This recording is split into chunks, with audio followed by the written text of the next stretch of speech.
Hello check. Hello,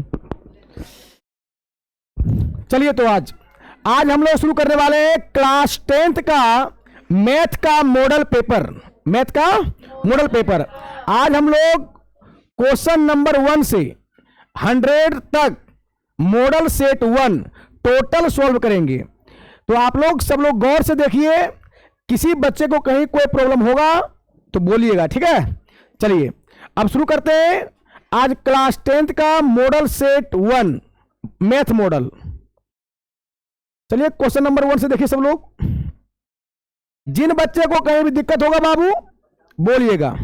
आइए question number 1 देखिए क्या बोला गया है। सो क्वेश्चन नंबर 1 बोला गया है, निम्नलिखित में कौन परिमेय संख्या है।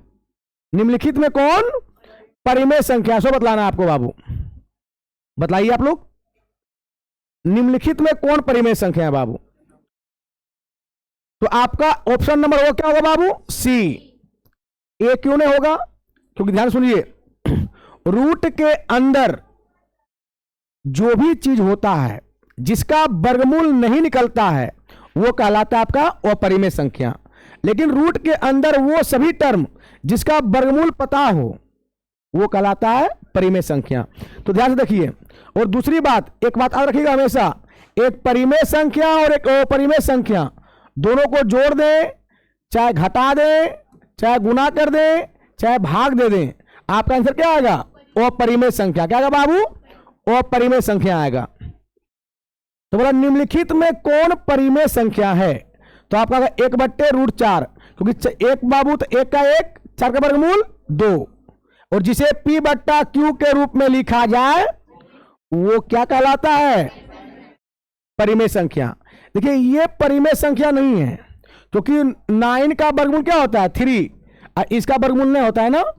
तो एक परिमेय संख्या एक अपरिमेय संख्या, दोनों का गुणनफल क्या हो जाएगा, अपरिमेय। देखो 25 का वर्गमूल होता है 5, 3 का वर्गमूल नहीं होता बाबू। एक परिमेय संख्या एक अपरिमेय संख्या, दोनों का गुणनफल क्या होगा बाबू, अपरिमेय।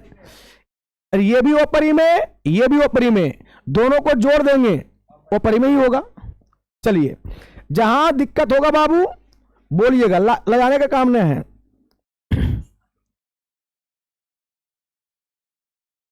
कहां भाग गया वो, भागना तो नहीं चाहिए इसको।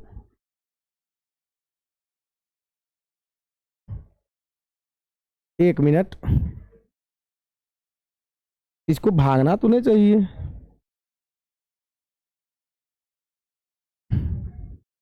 रिकॉर्डिंग रोक दो।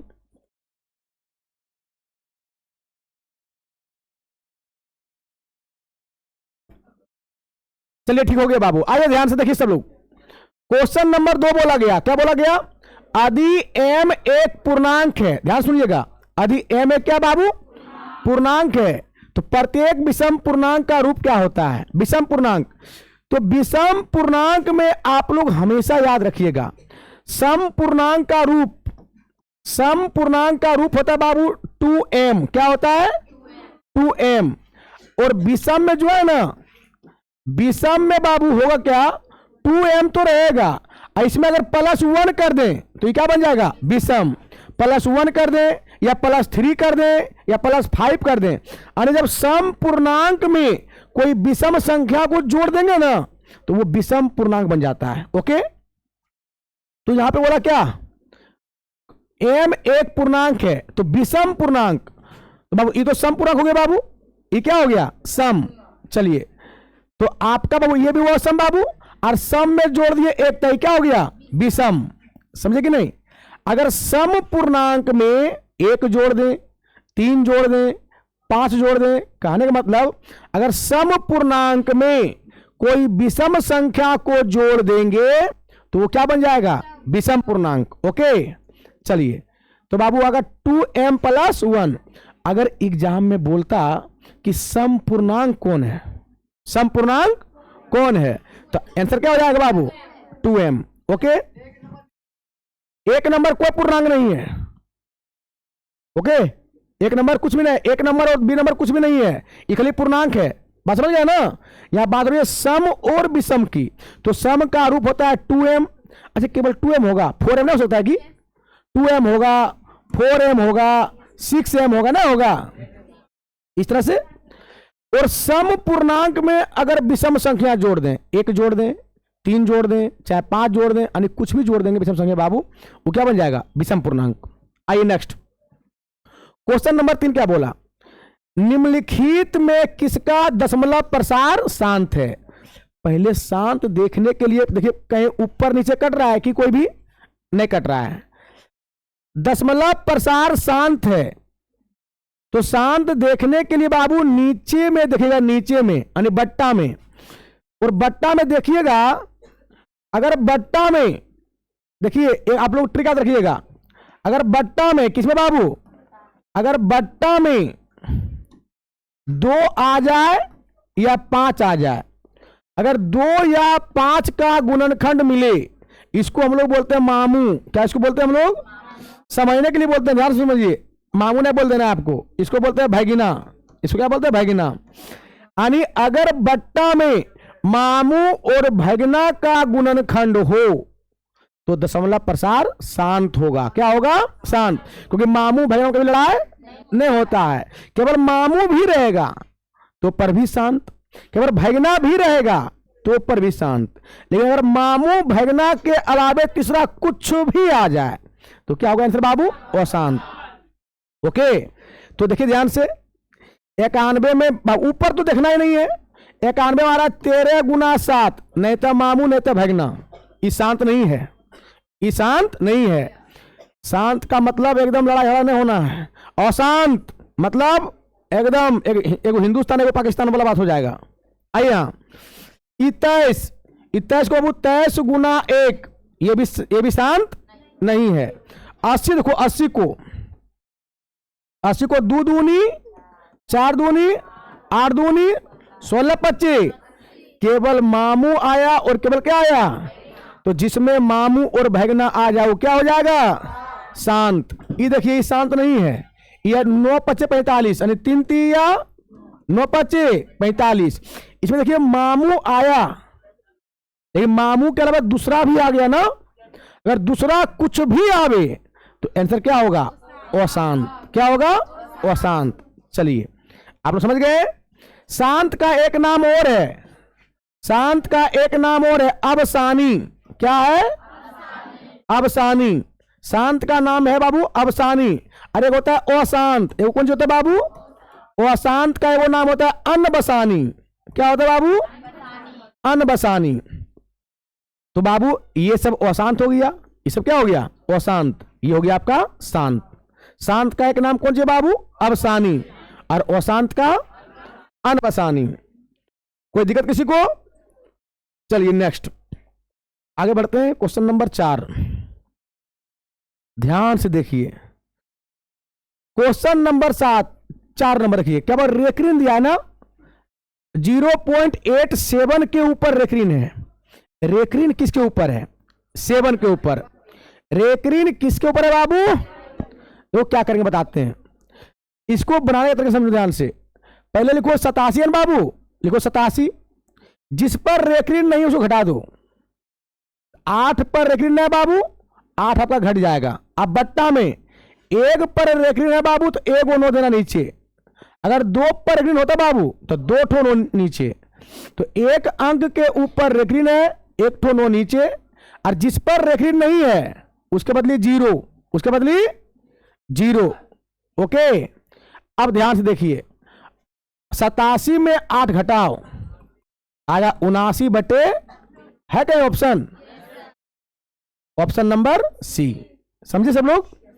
चलिए नेक्स्ट क्वेश्चन देखिए। नेक्स्ट क्वेश्चन है बाबू, इसको थोड़ा यहां लिख देते हैं बगल में, 79 बटे 90। इधर देखिए आपको इस प्रकार लिख दिया, यदि 540 बराबर इतना है तो एक्स वाई और माइनस जेड का मान पूछा। कुछ नहीं करना, ये अभाज्य गुणनखंड है ना, ये क्या है, सबसे पहले इसको अभाज्य गुणनखंड में तोड़ो।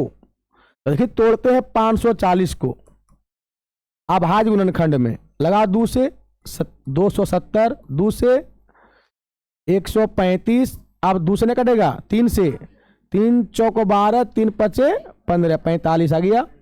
3 से 15 तिया 45, 3 से 5 तिया 15। तो थोड़ा गौर कीजिएगा, देखिए हम लिख रहे हैं यहाँ पे, यहीं पे लिखते हैं बाबू। क्या है बाबू? 2 क्या गो आया? 2 आया बाबू, 2 गो। गुना तो गुना, 3 क्या गो आया बाबू? 3 गो। 5 क्या आया बाबू? 1 गो आया ना। अगर इन दोनों को बराबर करेंगे तो x का मान 2 होगा, y का मान 3 होगा, z का मान 1 होगा। तो आपसे पूछा क्या? x plus y minus z. तो x का मान, अब x plus y minus z, x का मान कितना बाबू? 2, y का मान और z का मान 3 2 5, 5 बचे गए बाबू 4। ऑप्शन नंबर, समझे आप लोग? आगे समझिए, आप लोग ये समझ गए हैं, ध्यान से देखिए सब लोग। किसी को दिक्कत हुआ बाबू बोलिएगा। बोला निम्नलिखित में कौन अपरिमेय संख्या है? निम्नलिखित में कौन अपरिमेय संख्या है? सो बतलाना है बाबू। सब लोग गौर कीजिए। अपरिमेय, सबसे पहले ध्यान से एकदम बाबू, √13 गुना √13 क्या हो जाता है? ये तो गया परिमेय संख्या हो गया। चलो 441 का वर्गमूल, ये तो परिमेय संख्या हो गया। चलो तो ये काटो बाबू, 10 एकम 10, 10 दे 100, क्या इसका वर्गमूल होगा? क्या इसका वर्गमूल नहीं होने वाला है ना, यानी 1/√10 से रह जाएगा। यानी क्या होगा बाबू आपका? ऑप्शन नंबर डी, ये अपरिमेय संख्या है। रेखरीन वाला हमेशा होता है परिमेय होता है। क्या है बाबू? जिसके ऊपर रेखरीन का चिन्ह हो वो हमेशा क्या होता है? परिमेय संख्या। जिसके ऊपर रेखरीन का चिन्ह हो बाबू वो हमेशा होता है परिमेय। क्वेश्चन नंबर 7 देखिए, बोला m और n 2 अभाज्य संख्या है तो उसका महत्तम समावर्तक क्या होगा? बाबू 2 अभाज्य संख्याओं का महत्तम हमेशा 1 होता है। क्या होता है? 1। 2 अभाज्य संख्याओं का महत्तम हमेशा क्या होता है बाबू? 1। महत्तम बोले या HCF बोले एक ही बात है। इधर आइए, क्वेश्चन नंबर 8 क्या बोला? बोला 2 संख्याओं का गुणनफल इतना है, उसका लघुत्तम समावर्तक इतना है। लघुत्तम मतलब LCM कितना है? 182। तो महत्तम पूछा है, मतलब HCF पूछा है बाबू ना, आपको HCF पूछा है बाबू। तो हम लोग जानते हैं 2 संख्याओं का गुणनफल, 2 संख्याओं का गुणनफल बराबर LCM गुने HCF। तो LCM कितना है? गुने HCF ना। हम लोग फॉर्मूला जानते हैं, 2 संख्याओं का गुणनफल बराबर LCM गुने HCF। आप गुना करो बाबू इसको, सब लोग ध्यान से करना। कौन चाहिए? 2 3 6 6, ये गुना वाला बट्टा में आपका HCF आ जाएगा। सॉल्व कर दो, आंसर आएगा। करें सॉल्व। काटने आते हैं तो काटो बाबू, कितने काटेंगे? पहले काटो, 91 से कटेगा, कट जाएगा।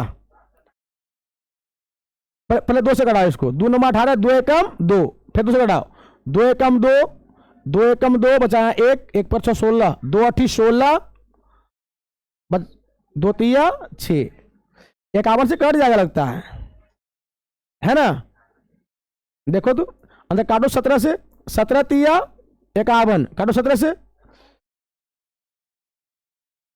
91 है। ओ हो, अरे काटो 91 कट जाएगा, काटो 91 कम 91, 118 में 91 खत्म करो, बचेगा 27, 27 और 3 है बाबू, तो 273 ने 91 तिया 273, 13 बार में खल्लास। यानी आपका HCF कितना गया बाबू? 13 है ना। HCF कितना है बाबू? 13। चलिए नेक्स्ट क्वेश्चन नंबर 9 को देखिए। अभी आपको बताना है कि किसका दशमलव प्रसार अशांत है। अशांत बतलाना है, अशांत। बाबू तो जिसमें मामू भगना आएगा वो शांत, और जिसमें मामू भगना ना आएगा, मामू भगना क्या बाबू 2 और 5, इसको बोलते हैं मामू, इसको क्या बोलते हैं भगना बोलते हैं। तो आइए नीचे देखिए, नीचे कहीं मामू भगना आने वाला है कि, हमरा तो लगता है ई वाला आंसर होगा। अच्छा हम डायरेक्ट कैसे दिमाग लगा लिए, हाँ चलिए देखो देखो, डायरेक्ट दिमाग कैसे लगा पता है, थोड़ा समझिए ध्यान से। ये 0 बाबू छोड़ दो, 0 बनता है मामू भगना मिलके, 2 5 10 ना, बस 16, 16 2 दूनी 4 दूनी 8 दूनी 16, चलिए 4 2 दूनी, ये तो 2 है, बच गया यहाँ क्या 441, 441 को 21 गुना 21, अरे 21 को 7 21, यानी मामू भगना नहीं आ रहा है ना, तो आंसर क्या हो जाएगा अशांत, क्या होगा बाबू अशांत हो जाएगा। नेक्स्ट क्वेश्चन, क्वेश्चन है P का मान इतना दिया है, Q का मान इतना दिया है, और P और Q बोला धनात्मक पूर्णांक है, तो A और B अभाज्य संख्या है, तो P Q का लघुत्तम समावर्तक क्या होगा। P और Q का क्या निकालना है, लघुत्तम, लघुत्तम बोले तो बड़का पावर, लघुत्तम बोले तो बड़का पावर, तो बाबू P और Q का लघुत्तम निकालना है, तो लघुत्तम बोले तो बड़का पावर बाबू, इसमें एक ए को देखो, ए को, ए में बड़ा पावर कौन है बाबू इवन है, तो ए का पावर क्या होगा 4, देखो बी को बाबू, बी में बड़ा पावर कौन है बाबू 3, तो बी का पावर 3, ये हो गया लघुत्तम, ए का पावर 4 बी का पावर 3। अगर बोलता महत्तम तब छोटका पावर, महत्तम बोला था बाबू छोटका पावर, तो अगर निकाल देते हैं यहां पे, अगर बोल देता महत्तम लिखिए महत्तम, तो दोनों में जो छोटका पावर होगा ए होगा बाबू, और इसमें क्या हो जाएगा बी, है ना। महत्तम बोलता तो ए भी होता है आंसर, लघुत्तम बोला बाबू ये आंसर।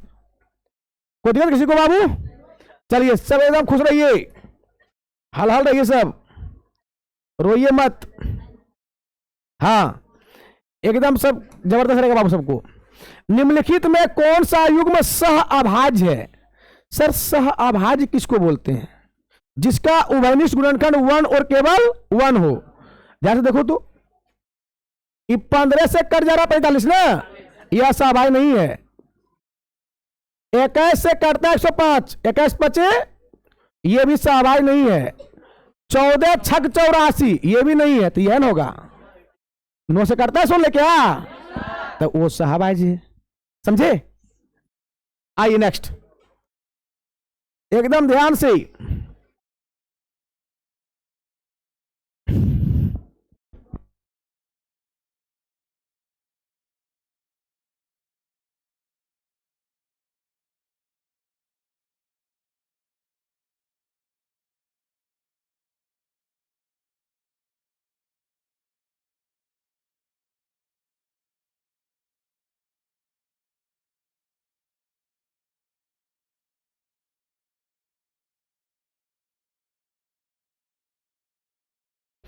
क्वेश्चन नंबर 12 बोला, क्वेश्चन नंबर 12 बोला बाबू कि इसको P बट्टे Q के रूप में लिखिए ना, P बट्टे Q के रूप में लिखना है, इसको सॉल्व करो ना, 0.3125 सॉल्व कर दो इसको, ये पॉइंट कटेगा एक आएगा, 4 अंक है, 4 0 नीचे, 4 0 नीचे, काटो काटो पहले 5 से, काटो पहले 5 से, 5 से पक्का कटेगा, 25 से भी कर सकता है, ये पहले काटो 5 से, 5 6 30, 31 में 30 खत्म, बचा 1, 1 पर 2 12, 5 2 9 10, 12 में 10 खत्म, बचा 2, 2 पर 5 25, 5 5 25, काटो 5 से, 5 दूनी 3 लड्डू बैठा दो, काट दो 25 से, 25 गुना 25 625, काटो 25, 25 चौका 200, बचाएगा लड्डू, फिर काटो 5 से, 5 8, अब 5 5 आंसर 5 बटे 8, ऑप्शन नंबर ए। ओके, बोला कौन सा बहुपद है, कौन सा बहुपद तो बहुपद का कंडीशन क्या बताए, एक्स का टर्म बट्टा में नहीं होना चाहिए, एक्स का पावर फ्रैक्शन में, एक्स का पावर निगेटिव, एक्स का टर्म रूट में, तभी वो बहुपद कहलाएगा। तो ई तो बहुपद नहीं होगा, ई बहुपद नहीं होगा क्योंकि एक्स का टर्म रूट में है, नहीं होगा। ई बहुपद नहीं होगा, बट्टा में है। ये बहुपद नहीं होगा, रूट में है। ये तो 100% होगा। क्या हमको एक्स का टर्म देखना है, एक्स का टर्म, एक्स का टर्म रूट में होना, कांस्टेंट से हमको कोई मतलब नहीं है। ध्यान से देखो सब लोग। क्वेश्चन नंबर 14, क्वेश्चन नंबर 14 बोला इसका घात कितना है, इस बहुपद का घात। तो गुना में जब रहे ना बाबू तो जोड़ के बोलते हैं घात। जब गुना में रहे तो घात मतलब क्या, एक्स का पावर बाबू। घात का मतलब क्या होता है, थोड़ा गौर कीजिएगा। यहां पे एक्स का बाबू, यहां पे होल स्क्वायर है ना बाबू, तो यहां पे एक्स का पावर 2 हो गया। कितना हो गया, 2। यहां पे कितना बाबू, 3, एक्स का पावर 3। अब गुना में है, जब गुना में है तो पावर जोड़ के बोलना है, पावर को 3 + 2 5, पावर को जोड़ के बोलना है, पावर को जोड़ के। कितना बाबू, 5। क्योंकि हम लोग पढ़े बेस समान बीच में गुना तो पावर जुटेगा, पावर जुटेगा बाबू। नेक्स्ट इसका शून्यक निकालना है। क्या निकालना है, शून्यक बोले तो इसका मान कर देना शून्य के बराबर बाबू। 2x² -14 जाएगा, द्वितीय स्क्वायर हटेगा, और किसी का भी वर्गमूल, आंसर +√3 -√3। कहां पे है, ऑप्शन नंबर ए। समझ में आ रहा है, कहीं दिक्कत है क्या? चलिए, दिक्कत होगा तो बोलिएगा।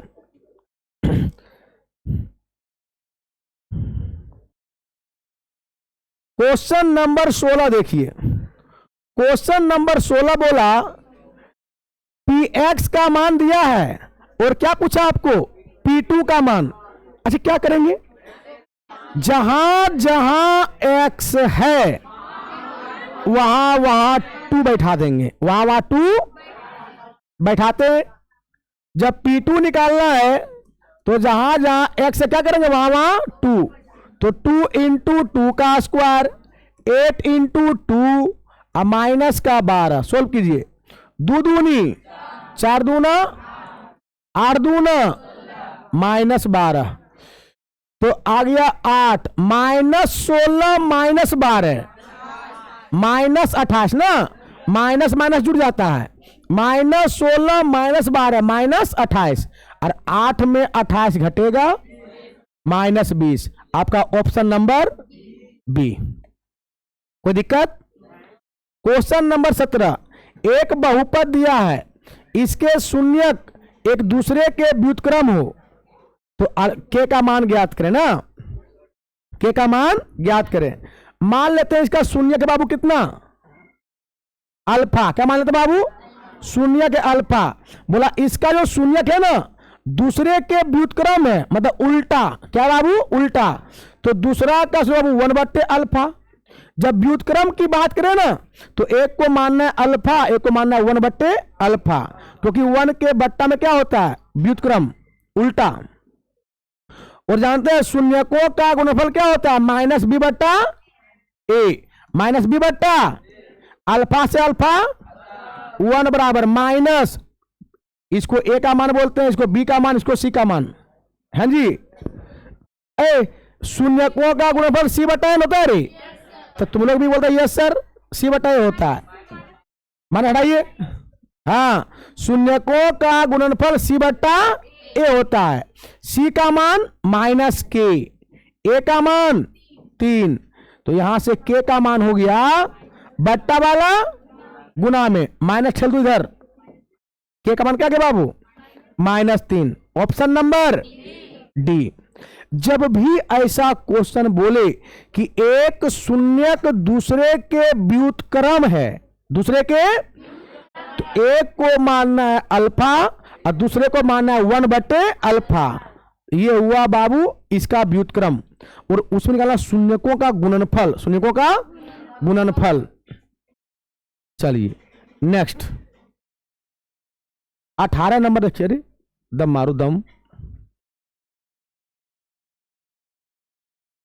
18 नंबर क्वेश्चन बोला शून्यक -2 और -5 वाले बहुपदों की संख्या कितनी होगी।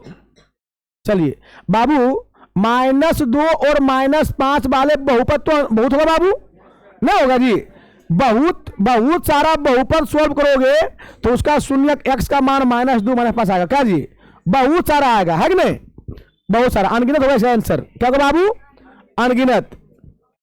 नेक्स्ट आदि बहुपद, फिर देखिए ध्यान से, px का मान दिया और बोला अल्फा और बीटा इसका शून्यक है, अल्फा और बीटा इसका क्या है बाबू, शून्यक है बाबू, ध्यान से, कोई दिक्कत है क्या, तो वो ध्यान से देखिए यहां पे, अगर इसका शून्यक अल्फा और बीटा है तो आपसे पूछा 5 इंटू अल्फा प्लस बीटा का मान, तो सर पहले अल्फा प्लस बीटा निकलेगा तब ना सर, तो हम लोग जानते हैं अल्फा प्लस बीटा क्या होता है, -b/, तो बाबू इसको a बोलते हैं, इसको b और इसको c, तो -b का मान 7, a का मान 5, ये निकला क्या चीज, अल्फा प्लस बीटा।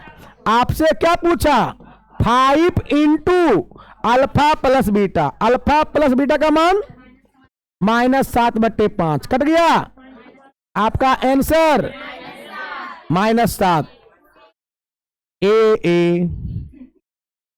चलो सब लोग ध्यान दो,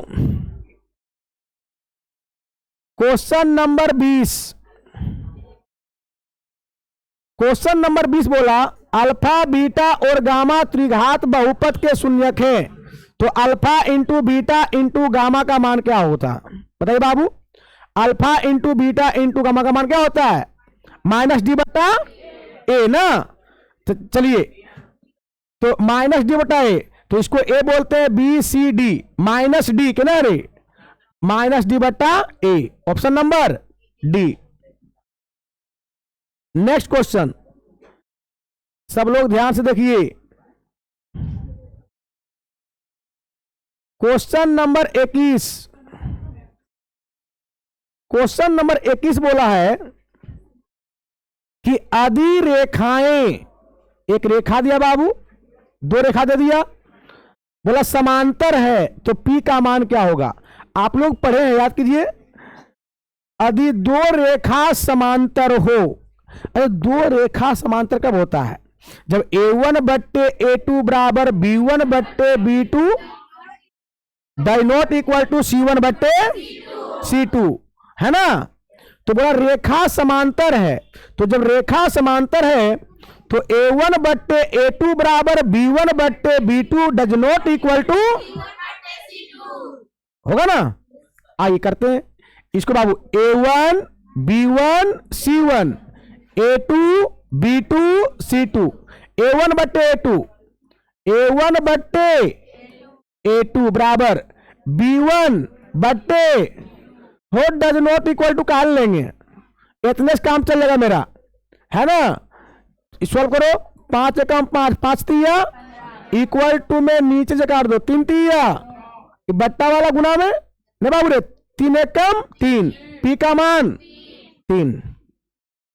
ऑब्जेक्टिव में जितना टाइम बचे, टाइम बचाना है, इन्हें कि एकदम ज्यादा टाइम लीजिएगा, सो नहीं, जितना जल्दी हो सके उतना एकदम शॉर्टकट निकालना है, इन्हें पूरा एकदम लंबा लंबा बनाइएगा, सो नहीं। चलिए क्वेश्चन नंबर 22 देखिए, क्या बोला, यदि 2 चरों में 2 रैखिक समीकरणों के आलेख प्रतिच्छेदी रेखा हो, क्वेश्चन रखिएगा बाबू, प्रतिच्छेदी रेखा हो तो हलों की संख्या क्या होगी, सिर्फ 1, है ना, अगर प्रतिच्छेदी रेखा होगा बाबू तो हलों की संख्या क्या होगा बाबू, सिर्फ 1। ध्यान से क्वेश्चन है, यदि 5x माइनस 8y बराबर 0 और 10x माइनस 18y बराबर 0 तो x और y का मान, इसको सॉल्व कीजिएगा। मान लो विलोपन विधि से तो लंबा जाएगा बाबू, है ना। आप ऑप्शन बैठा के चेक कर लो किस में आ रहा है 0। ऑप्शन नंबर सी बैठाओ, x का मान 0, y का मान 0, तो 0 गुना कुछ भी, 0 गुना कुछ भी आ रहा है 0। यहां भी बैठाओ, 0 गुना कुछ भी, 0 गुना कुछ भी आ रहा है 0, यानी आपका ऑप्शन नंबर सी। बाकी बात कौन हो ऑप्शन बैठाओगे तो 0 आने वाला नहीं है। तो ऑब्जेक्टिव क्वेश्चन में सॉल्व करने न लगाइएगा, इसको आराम से सॉल्व करना है सोच के कि कौन सा ऑप्शन पुट करें क्योंकि डायरेक्ट आंसर आ जाए। ओके, यानी एलएचएस का मान आरएचएस के बराबर आ जाए बाबू। नेक्स्ट क्वेश्चन नंबर 24 देखिए क्या बोला है।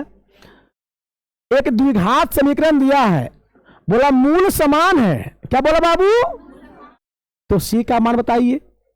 अच्छा बाबू, जब मूल समान होता है तो डी का मान क्या होता है, जब मूल समान होता है तो डी का मान क्या होता है बाबू, 0। और डी बराबर फॉर्मूला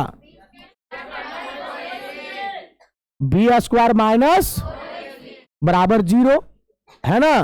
तो बी स्क्वायर माइनस 4ac उधर रहेगा बाबू, plus 4ac।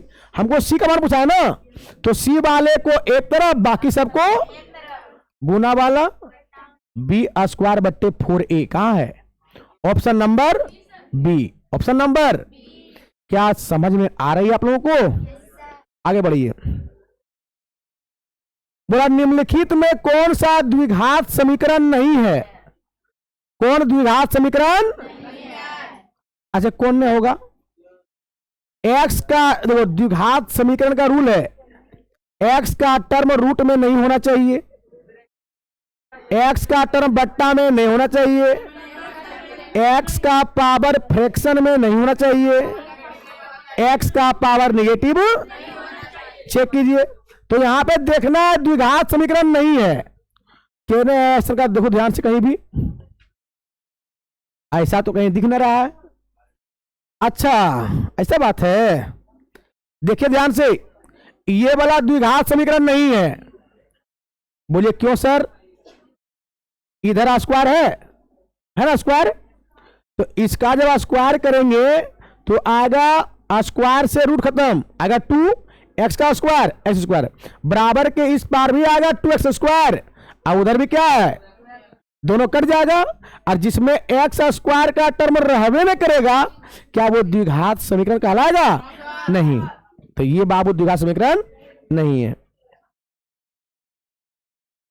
Question number 26, question number 26 है बाबू, एक द्विघात समीकरण दे दिया बाबू, बोला इसका एक मूल कितना है 3, तो दूसरा मूल ज्ञात कीजिए, दूसरा मूल ज्ञात कीजिए। बाबू पक्का 4 होगा ना, न पक्का 4 होगा बाबू, क्योंकि दो संख्या ऐसा ढूंढो गुना करने पर 12 और जोड़ने पर 7, तो 4 3 12 है ना। तो बाबू इस 7 कब आएगा, जब -4 करेंगे, -3 करेंगे बाबू, तो -7 आ गया। तो इसका शून्य बताते समय इसका उल्टा आंसर, माइनस रहे तो प्लस में, माइनस रहे तो आपका बाबू शून्य क्या हो जाएगा, आपका मनीष सिंह शून्य हो बाबू 4,3। ध्यान से देखिए सब लोग, है ना। तो 1 दिया 3, दूसरा कितना होगा बाबू 4। चलिए नेक्स्ट क्वेश्चन नंबर 27 देखिए, क्वेश्चन नंबर 27 है बाबू, यदि द्विघात समीकरण दिया है, इसका मूल क्या है p तथा q, तो p प्लस q का मान। अभी ऐसा क्वेश्चन बनाए थे तब उसमें बोला था मूल है अल्फा और बीटा, है ना। तो उसमें 5 इंटू अल्फा प्लस बीटा मान पूछा बाबू, तो उसमें अल्फा और बीटा था, तो मूल लिए थे अल्फा प्लस बीटा। इसमें दिया मूल p और q है, तो मूल क्या लेंगे p प्लस q। चलिए बाबू, इसीलिए p प्लस q बराबर p प्लस यानी अल्फा प्लस बीटा बराबर माइनस बी बट्टा ए। तो माइनस बी का मान कितना बाबू, b का मान p, ए का मान न कुछ तो बाबू 1, आपका आंसर माइनस पी, आपका आंसर माइनस पी।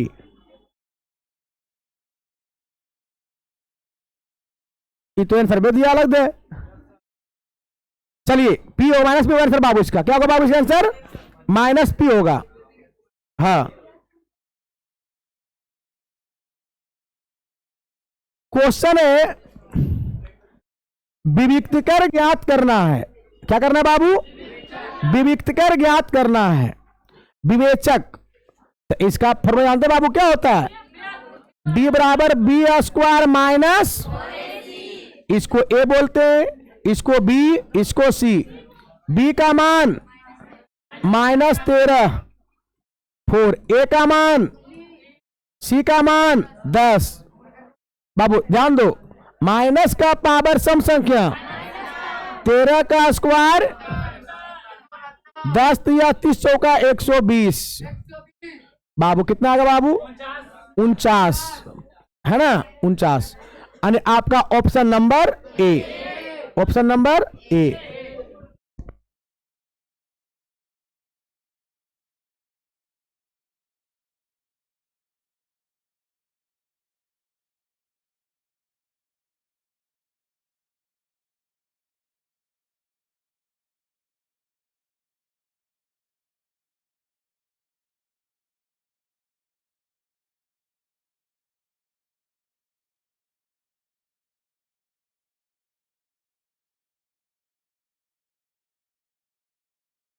आइए क्वेश्चन नंबर 29 देखिए, बोला गया बाबू एक द्विघात समीकरण दिया और मूलों का गुणनफल पूछा। मूलों का पहले गुणनफल तो बाद में, पहले सॉल्व करो इसको। 2x², x से दोनों में बारी बारी गुना 2x² प्लस 5 गुना x बराबर 0 है ना। बोला मूलों का गुणनफल, अब मूलों का गुणनफल क्या होता है बाबू, सी बट्टा ए का मान पता है, बी का मान पता है, सी का मान पता है, तो सी का मान क्या होगा 0, 0 बट्टा कुछ भी क्या हो जाएगा, ऑप्शन नंबर बी, 0 बट्टा कुछ भी बाबू क्या होगा 0। क्वेश्चन नंबर 30 बोला निम्नलिखित में कौन समांतर श्रेणी में है, कौन समांतर श्रेणी में है। चलिए देखते हैं बाबू, बताएंगे कौन बाबू है। हमको लगता है ये बोला है बाबू, क्योंकि दो पदों के अंतर समान होना चाहिए। आने चेक करते हैं, √7 है बाबू, तो √7 लिखो। 28 7 चौका 28, 63 को 7 नमा 112 को 7 गुना 16, 16 सती बरियोतल से चेक करो। √7 4 का वर्गमूल 2 √7, 3 √7, 4 √7। देखिए सबके बीच आपको केवल √7 का अंतर है बाबू, है ना। 2 √7 में 1 √7 घटेगा बाबू √7, 3 √7 में 2 √7 घटेगा बाबू 1 √7, यानी दोनों के बीच √7 का अंतर है ना, यानी आपका ऑप्शन नंबर बी।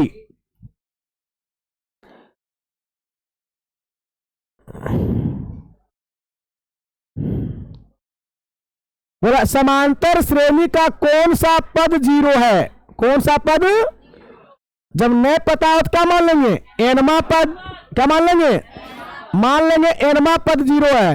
ए का मान कितना है, डी का मान सेकेंड टर्म -10 में 12 घटेगा। मान लिया कि बाबू एनवा पद 0 है, एनवा पद का फॉर्मूला ए का मान बाबू 12, n-1, डी का मान -2 बराबर 0। बाबू n-1 इंटू -2 प्लस 12 को उधर ले जाओ -12, n-1 बराबर -12 गुना वाला माइनस कंप्लीट 2 छक 12, n का मान -1 उधर जाएगा +1, 6 1 7, आपका आंसर 7वां पद। कौन सा पद बाबू, 7वां पद। ये सब क्वेश्चन 2 नंबर में आने का चांस ज्यादा रहता है। ये फिर भी डाल दिया तो बना दिए। चलिए सब लोग ध्यान से क्वेश्चन नंबर 32 देखिए। बोला सार्व अंतर निकालिए। सार्व अंतर बोले तो डी का मान कैसे निकालते हैं? Second term minus first term. Second term बाबू कितना है? माइनस का 1। अब माइनस फर्स्ट टर्म बाबू -5। माइनस इंटू माइनस 5 में से 1 घटेगा। ऑप्शन नंबर ए।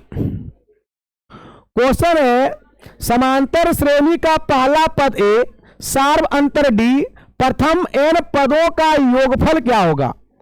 तो n पदों का योग का फॉर्मूला होता है n/2 into 2a plus n-1 into D. ये तो डायरेक्ट फॉर्मूला है जी। ये डायरेक्ट क्या है? n पदों का योग का formula n/2 into 2a plus n-1 into D होता है बाबू। ओके आइए नेक्स्ट क्वेश्चन नंबर 34 देखिए क्या बोला। यदि समांतर श्रेणी का nवां पद दे दिया और बोला T5 निकालिए। इस तरह का एक सवाल रहता है एग्जाम में। nवां पद दे देगा यानी Tn का मान देगा, Tn दे दे चाहे An दे देगा और आपसे पूछेगा T5, T4, T3, T2 कुछ पूछेगा बाबू। आपको कुछ नहीं करना है, जहां जहां बाबू T5 निकालना है ना, तो जहां जहां n है ना वहां 5 बैठा दो। 5 चौके 20 और 3 में से 20 घटेगा -17। ऑप्शन नंबर ए। क्वेश्चन नंबर 35 देखिए।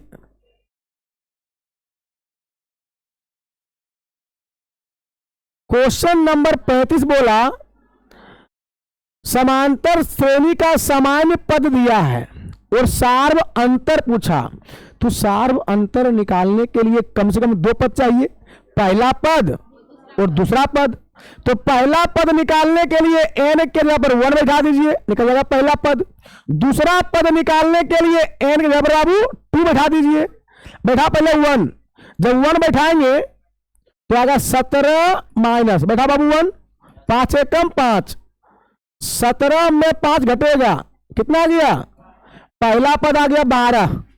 दूसरा पद निकालने के लिए n के जगह पर बाबू क्या बैठाएंगे? 2 बैठाइए। 5 में 5 दूना 17 में 10 घटेगा बाबू कितना आ गया? 7 आ गया ना, तो बाबू 7 हो गया। तो पहला पद 12, दूसरा पद 7। अब निकालना है सार्व अंतर डी का मान।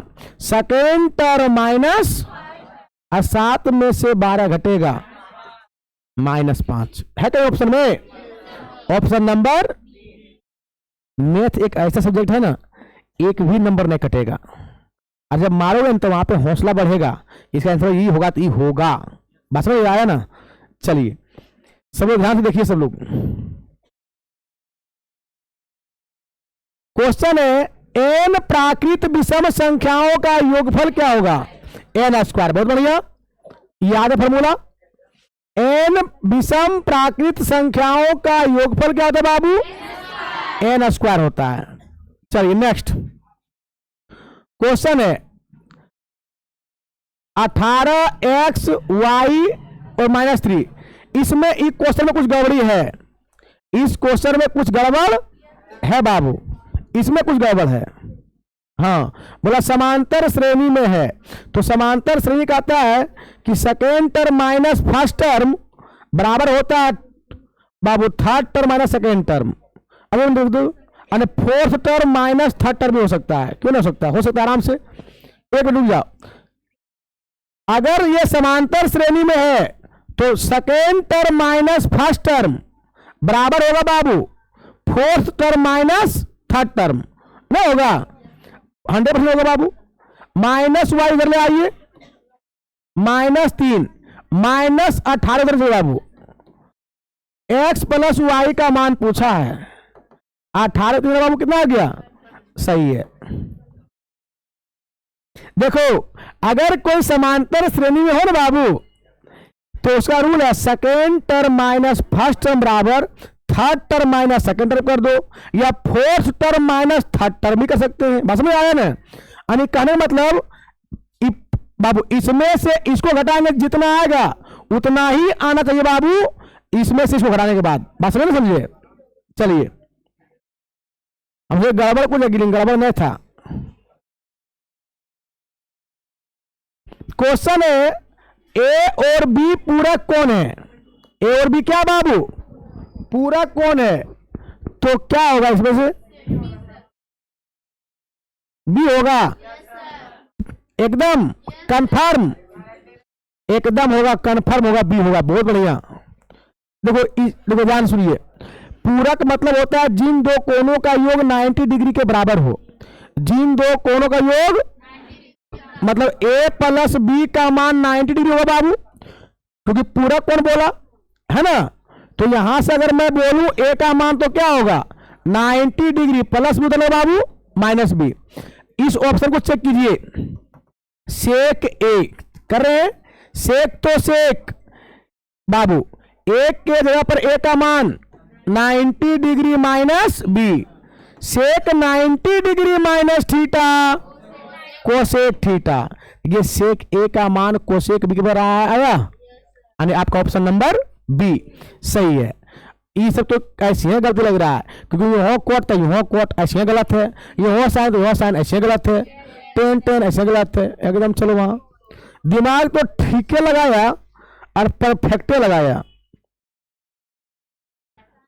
इसका फॉर्मूला बताओ, कोस 90 degree minus five sine five, option number ए। इसको बताओ 40 नंबर बाबू, एक मिनट देखते 40 क्या होगा।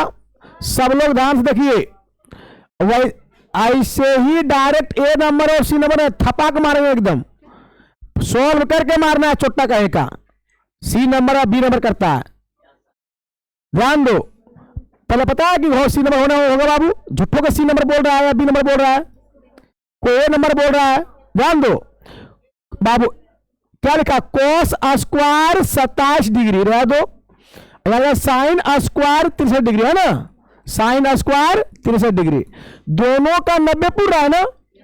तो दोनों में से किसी एक को चेंज करो, या तो पहले वाला चेंज कर दो या दूसरे वाला चेंज कर दो। आप पहले वाला करते हैं, कोस स्क्वायर रहने दो बाबू, 27 को लिखे 90 में घटाएगा बाबू, 90 में से कितना घटाएंगे आएगा बाबू 63, एकदम पक्का आएगा। Sine square 63 degree, cos 90 degree minus theta square तो minus sine square 63 degree, same है ना। एक प्लस में क्या आ गया आपका answer, option number B, option number B. ध्यान देना बाबू, क्वेश्चन साइन 2 थीटा बराबर, अरे बाबा, साइन 2 थीटा बराबर 2 साइन थीटा सत्य है, जब थीटा का मान क्या होगा देखते हैं।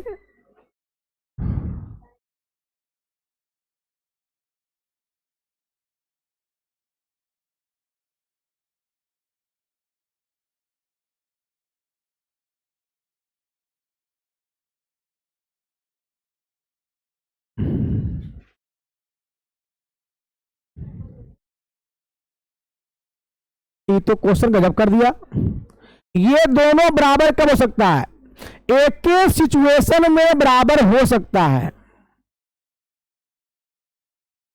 एक ही सिचुएशन में बराबर हो सकता है जब थीटा का मान 0 रखो, क्योंकि अभी तुम लोग को ऐसे ही सोचना है, ठीक है बाबू। अगर 0 रखेंगे ध्यान रखना, रखो 0, साइन 0 का मान 0 गुना कुछ भी, आगे 0 इधर यहां चेक करो, 0 गुना कुछ भी, और साइन 0 का मान क्या था बाबू 0। तो ये दोनों तभी बराबर हो सकता है जब थीटा का मान क्या होगा 0 डिग्री। क्या बाबू? 0 डिग्री। 42 नंबर क्या बोला बाबू? साइन थीटा 4/5 है तो टेन थीटा निकालना है। तो साइन थीटा दिया बाबू 4/5, साइन पी बट्टे होता ना बाबू रे, पी का मान 4, एच का मान, अरे बी पक्का 3 हो तो ना होगा। आपको टेन थीटा बोला, टेन थीटा पी बट्टे बी, पी का मान 4, बी का मान ऑप्शन नंबर सी। ये चयन रखना, 3 होगा, 4 होगा, 5 होगा, है ना। सिखाया था तुम लोगों को बढ़िया से। आइए next question number 43। Tan theta बराबर 1/√7 है तो आपको बताना है सेक स्क्वायर थीटा माइनस, ये फॉर्मूला अगर बोलो ना, sec square theta minus tan क्या बाबू 1, ये बैठेबो करेगा तो होने आने वाला है ना। अगर फॉर्मूला देखिए direct answer, sec square theta minus tan square theta बराबर 1। आपको सॉल्व करके ना देखना है, ठीक है। ये देता है फंसाने के लिए कि फंस के टाइम मारिए। क्या आप लोग विद्वान हैं? कैसे पता नहीं कौन कितना भोथर है? आइए, अच्छा बाबू इसका मान बताओ, तुम्हें बताना बाबू, तुम लोग 1 तो 1, 10 45 का मान 1 का स्क्वायर और 1 प्लस 10 45 1, 1 में 1 गया, 0 बटा कुछ भी 0, 0 बटा कुछ भी। ये क्वेश्चन देखिए 3 cot स्क्वायर 60 डिग्री है ना बाबू, 3 तो 3 cot 60 डिग्री का मान 1/√3, स्क्वायर तो 1 का स्क्वायर 1, स्क्वायर से रूट समाप्त, 3 से 3 कंप्लीट, आपका आंसर 1, ऑप्शन नंबर बी। कहीं पे दिक्कत है क्या? चलिए इस क्वेश्चन को देखिए 46 नंबर, क्वेश्चन नंबर 46 बोला cos 1 degree 2 degree 3 degree dot dot dot कहां चला गया? एकदम गौर कीजिएगा, 1 से शुरू किया 180 गया। तो देखिए cos कितना का मान होता है? 0 डिग्री। 0 कितना होता है? शायद cos 90 का मान 0 होता है ना। तो जब 1 से लेकर 180 तक गया है तो कहीं ना कहीं बीच में cos 90 डिग्री होगा। अरे cos 90 डिग्री का मान क्या होता है? हमको इतना का मान नहीं पता है, कोई बात नहीं है, एक गोटा तो मान पता है ना। cos 90 का मान होता है 0 बाबू। तो इसके बीच में जब cos 90 आ रहा है और उसका मान होगा 0, तो 0 गुना कुछ भी 0। समझे आप लोग? आगे बढ़िए। नेक्स्ट बोला है यदि a sin x बराबर 1 है, b cos x बराबर 1 है, तो cot x का मान पूछा। ये बाकी रह गया। अच्छा इसको देख लो, ये दोनों में क्या कॉमन है? रहने दो, दो जैसे दो कॉमन किए क्या बचा? 1 माइनस 2 बार कोसेक स्क्वायर थीटा ना, 1 minus cosec square theta, coat square theta होता है कोसेक स्क्वायर थीटा माइनस 1। याद करो, कोसेक स्क्वायर थीटा माइनस 1 होता है क्या जी? कोट स्क्वायर थीटा क्या था? Cosec square theta minus 1। लेकिन यहां 1 माइनस कोसेक स्क्वायर थीटा, उल्टा है ना, उल्टा रेट लगाना माइनस, क्या कहना बाबू? माइनस। ओके, उल्टा रहे ना तो माइनस लगा के लिखना, ठीक है बाबू। कोसेक स्क्वायर थीटा माइनस 1 क्या होता है? Coat square theta. तो यहां पे उल्टा है तो माइनस लगा के बाबू कोट स्क्वायर थीटा। ओके चलिए, तो -2 कोट स्क्वायर ए, ऑप्शन नंबर डी नंबर ना। आइए इस क्वेश्चन को देखिए ध्यान से, बोला a sin x बराबर 1, b cos x बराबर 1, तो cot x का मान पूछा। अच्छा बाबू a sin x का मान दिया 1, तो बता दे यहां पे sin x का मान क्या होगा? गुना वाला बट्टा में।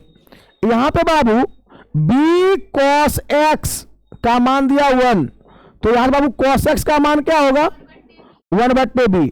आपको पूछा टेन cot थीटा, क्या बोले बाबू, cot थीटा का फॉर्मूला होता है cos थीटा बट्टे साइन थीटा, नहीं होता है cos थीटा का मान 1/b, साइन थीटा का मान 1/a। बाबू जब चार टर्म इस प्रकार आ गया बाबू, ऊपर वाले दो को जो कि तो नीचे वाला पट्टी मारेगा, नीचे वाला ऊपर, ऊपर वाला नीचे, a गुना 1a b है ना बाबू, a गुना 1a बट्टा b, आपका आंसर a बट्टा b, a बट्टा यानी option number B, option number B. चलिए 49 नंबर क्या लिखा है बाबू, सोचना कुछ नहीं है, इसको पढ़ दो, थीटा सेम है ना, sign square theta plus cos square theta बराबर क्या होता है -1, 1 में 1 गया, ऑप्शन नंबर ए। यहां ध्यान दो क्या लिखा है बाबू, -10 square a plus 1/1 plus sine square theta क्या होता है cos square theta, -10 square a 1/कोस होता है सेक, नहीं होता है, और हम लोग पढ़े sec square theta -10 square theta बराबर option number B. Question number 51 देखिए, 51 नंबर में बोला, ए बाबू आपको माथा बेसी में लगाना है, एगो साइन एगो कोस है, दोनों 90 पूरा है, पूरा 90 बाबू, इसका मान बिल्कुल 1 होगा, 1 का स्क्वायर, इसका भी बाबू कितना होगा 1, 75 और 15 90 पूरा है ना, 1 होगा, 1 का स्क्वायर, आपका आंसर क्या होगा बाबू 0। जब भी ऊपर साइन नीचे कोस, ऊपर टेन नीचे कॉट, ऊपर सेक नीचे कोसेक, इस तरह रहे बाबू, और एंगल अगर 90 डिग्री पुर रहा है, कितना बाबू, उसका मान क्या होगा, एग्जाम में बिना बनाए ऑब्जेक्टिव में क्या सोचना, उसका 1 होगा, क्या होगा बाबू 1। ओके चलिए नेक्स्ट क्वेश्चन देखिए सब लोग, क्वेश्चन नंबर 52 देखिए, 52 नंबर बोला कोस 60 साइन 60 और टेन 60 है ना। अच्छा बाबू डायरेक्ट फॉर्मूला सेट कीजिए, इसको पढ़ दो थीटा, क्या पढ़ दो इसको, कोस थीटा बट्टे साइन थीटा क्या होता है कॉट थीटा होता है बाबू, और इंटू क्या बाबू टेन थीटा, सेम है ना, तो cot theta into tan theta का मान 1, ऑप्शन नंबर बी। ए बाबू थोड़ा बात देखिए ध्यान से, लिखा है cosec theta minus cot theta बराबर y है, तो कॉट थीटा का मान पूछा है, किसका मान बाबू कॉट थीटा का मान। अच्छा ये बताओ, ये तो लंबा क्वेश्चन है, कैसे पूछ दिया इसको,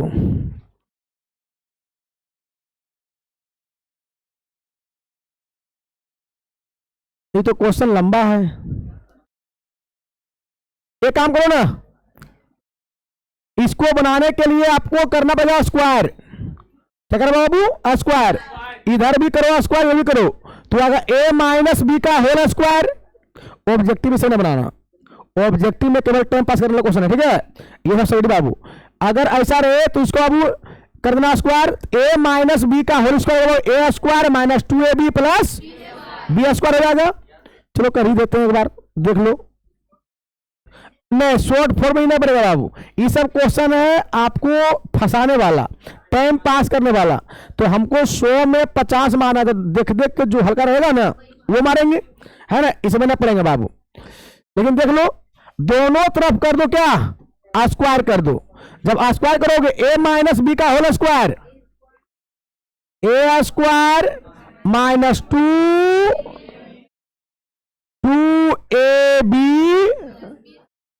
प्लस बी स्क्वायर, ए ध्यान दो, बराबर क्या है वाई स्क्वायर। ध्यान से बाबू, कोसेक स्क्वायर थीटा का formula 1 plus cot square theta, 1 plus minus 2 cosec theta into cot theta का मान 1, 1 गुना 2 आप प्लस क्या बाबू कोट स्क्वायर थीटा, क्या बाबू कोट स्क्वायर फाइव लिखो बराबर वाई स्क्वायर। ध्यान दो, एक काम करो, एगो कोट स्क्वायर फाइव यहां, एगो यहां, दूगो कोट स्क्वायर फाइव, उधर क्या बाबू वाई स्क्वायर, एक में से 2 घटेगा -1 उधर जाएगा +1, इसीलिए कोट स्क्वायर फाइव बराबर कोट स्क्वायर फाइव बराबर वाई स्क्वायर +1 गुना वाला बट्टा में, गुना वाला बट्टा में, स्क्वायर हटेगा, ऐसा तो ऑप्शन में है भी नहीं, ऐसा ऑप्शन में है आ गया वाई स्क्वायर +1/2 आ गया, कहीं पे है यू ना है कौन।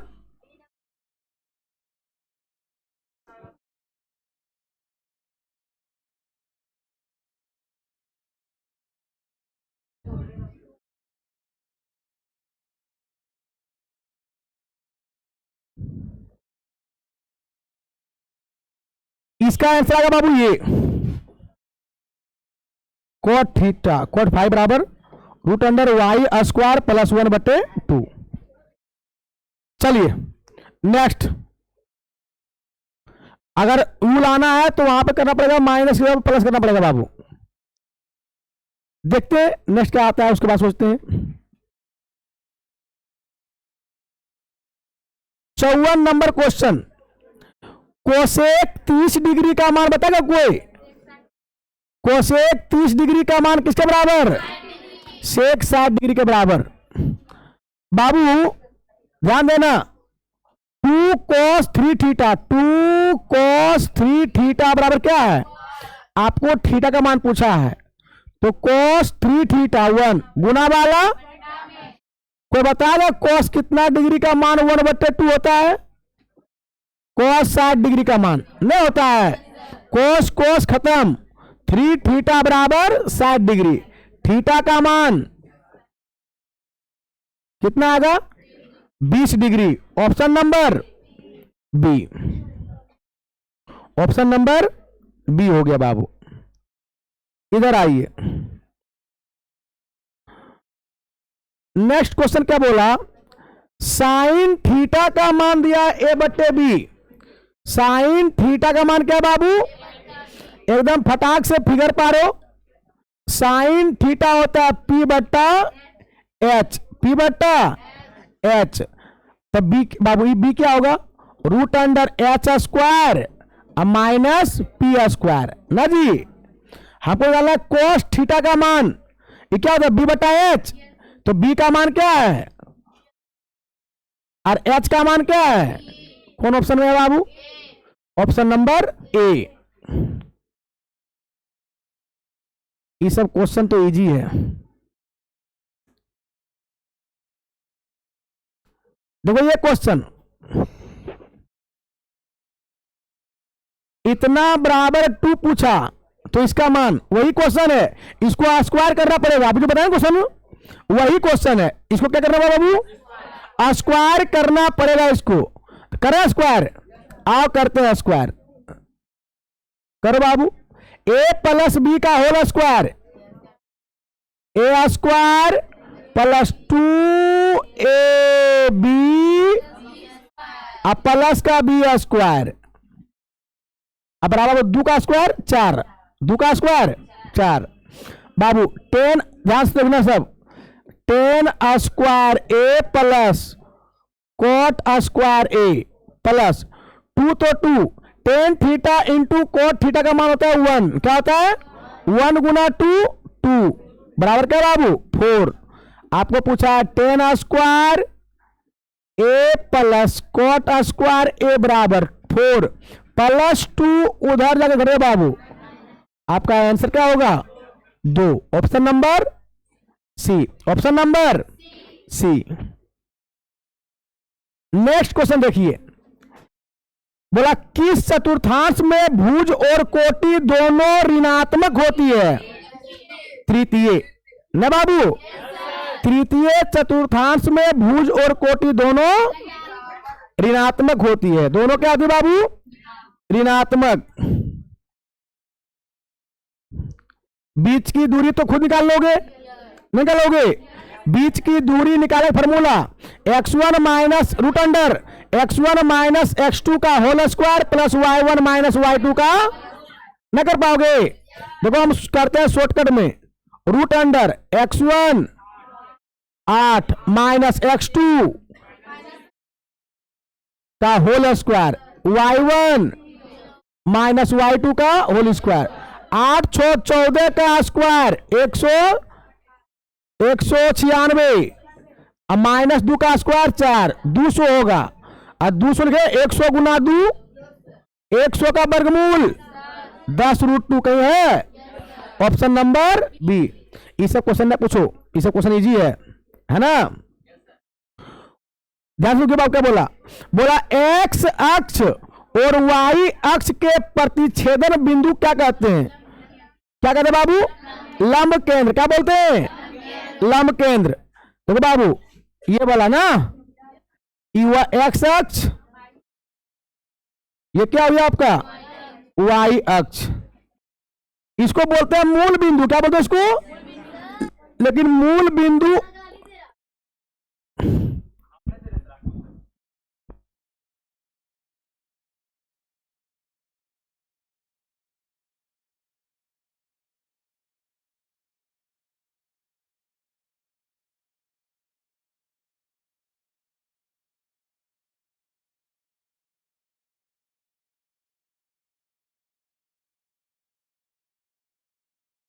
सब लोग ध्यान दीजिए। आइए नेक्स्ट क्वेश्चन 61 देखिए सब लोग। क्वेश्चन नंबर 61 था बाबू, क्या था? क्वेश्चन नंबर 61 कहता है कि दो बिंदु दिया P और Q को, इसको मिलाने वाली रेखा खंड के मध्य बिंदु का नियामक ज्ञात करना है। मध्य बिंदु का नियामक ज्ञात करना है बाबू। सब लोग गौर कीजिएगा, मध्य बिंदु का नियामक। सर मध्य बिंदु का नियामक पूछे बाबू तो ज्यादा ऑब्जेक्टिव में दिमाग नहीं लगाना है। शुरू वाला दोनों को जोड़ के 2 से भाग, अंत वाला दोनों को जोड़ के 2 से भाग। 2 से भाग मतलब आधा कर देना है। 4 + 8 12, 12 का आधा 6 कहाँ है? 6 इसमें है, 6 इसमें है, 2 में है। चलो ये जोड़ो, 7 में से 5 घटेगा 2, 2 के आधा 1, तो 6 कहाँ है? ऑप्शन नंबर सी।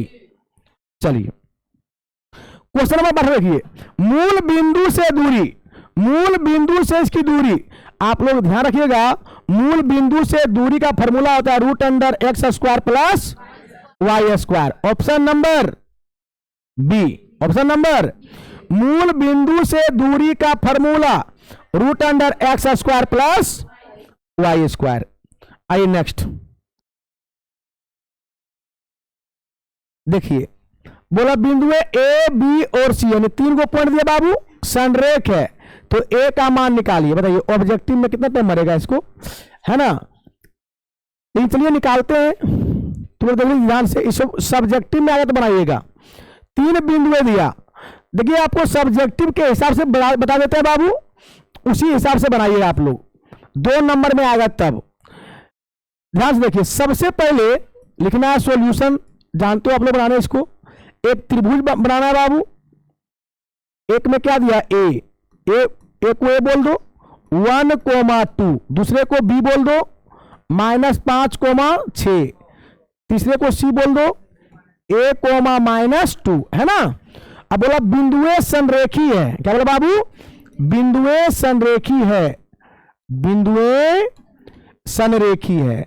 और जब भी ऐसा बोले तो त्रिभुज ABC का क्षेत्रफल क्या हो जाएगा? 0 के बराबर ना। त्रिभुज ए बी सी का क्षेत्रफल 0 के बराबर।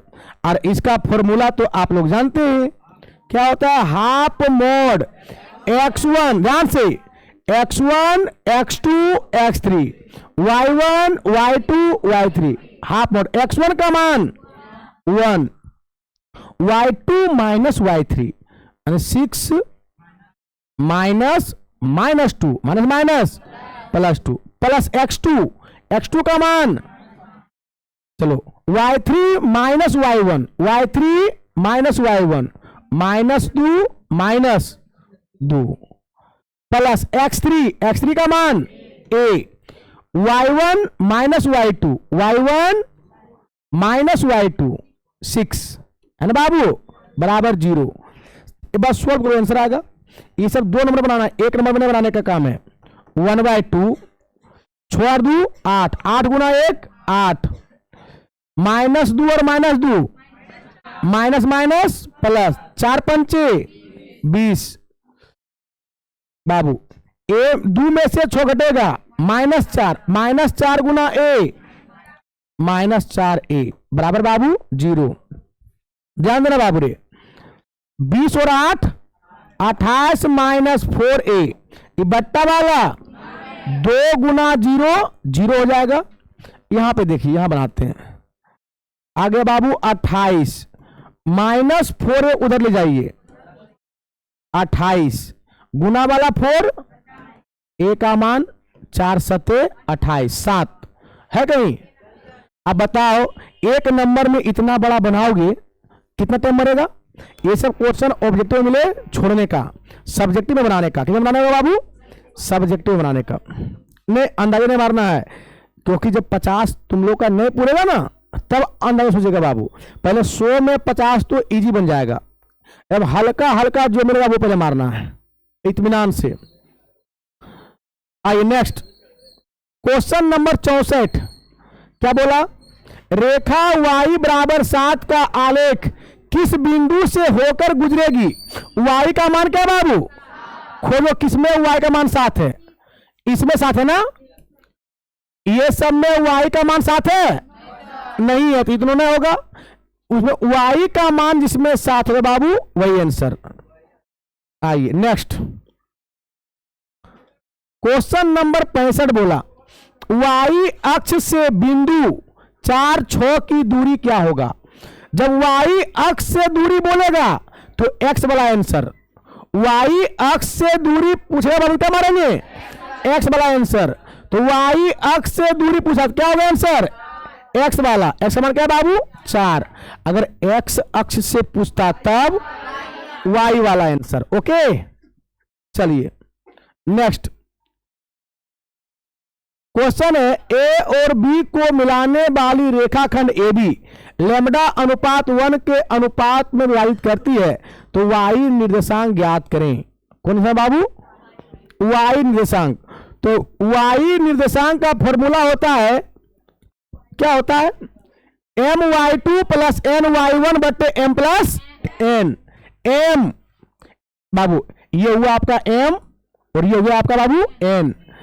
ये हुआ आपका y1 और ये क्या हो गया? y2। बस वो इसी काम है। फॉर्मूला क्या था बाबू? पहले फॉर्मूला लिखते हैं, my2 प्लस ny1 बट्टे m प्लस n। m का मान लैम्डा, y2 का मान d, n का मान 1, y1 का मान b बटे m plus n, lambda plus 1। Lambda गुने d, 1 गुने b, lambda plus 1। Option number A, option number A बाबू। 67 देखिए क्या बोला गया। बोला किसी वृत्त के व्यास के सिरों का निर्देशांक दिया बाबू, तो इसके केंद्र का निर्देशांक। अच्छा बाबू तुम ध्यान सुनना, एकदम ये 2 नंबरिया नहीं करना कि पूरा बनाएंगे, ध्यान से देखना क्या बता रहे हैं। ये बाबू कोई वृत्त है ना वृत्त, तो वृत्त का बाबू ध्यान दो, दोनों सिरों को दिया बाबू। एक का कितना लिखा है? 8 -6 और दूसरे का बाबू 8 6। और बोला कि केंद्र का, किसका बाबू? अरे वो केंद्र जो होता है दोनों के बीचों बीच में होता है, तो केंद्र जो होता है वृत्त के एकदम बीचों बीच होता है, मतलब ये जो केंद्र जो है ये दोनों के बीचों बीच है बाबू, है ना, ये दोनों क्या बाबू बीचों बीच। तो इसका मतलब केंद्र जो है पी क्यू का मध्य बिंदु है, और मध्य बिंदु का निर्देशांक क्या होता है, दोनों को जोड़ के दो से, दोनों पहलका को जोड़ के कर दो आधा, +8 -8 जीरो, जीरो का आधा जीरो, कहां जीरो है, एक तो लग रहा है, -6 + 6 जीरो, जीरो का आधा जीरो, ऑप्शन नंबर डी, है ना। एकदम जब भी पूछे आपको मध्य बिंदु का निर्देशांक, आपको शुरू वाले दोनों को जोड़ के 2 से भाग, अंत वाले दोनों को जोड़ के 2 से भाग। ओके, आइए नेक्स्ट क्वेश्चन है, एक त्रिभुज का केंद्रक दिया बाबू, देखिए क्वेश्चन आ चुका है, एक त्रिभुज का केंद्रक दिया है और 2 शीर्ष दे दिया है और तीसरा शीर्ष पूछा है।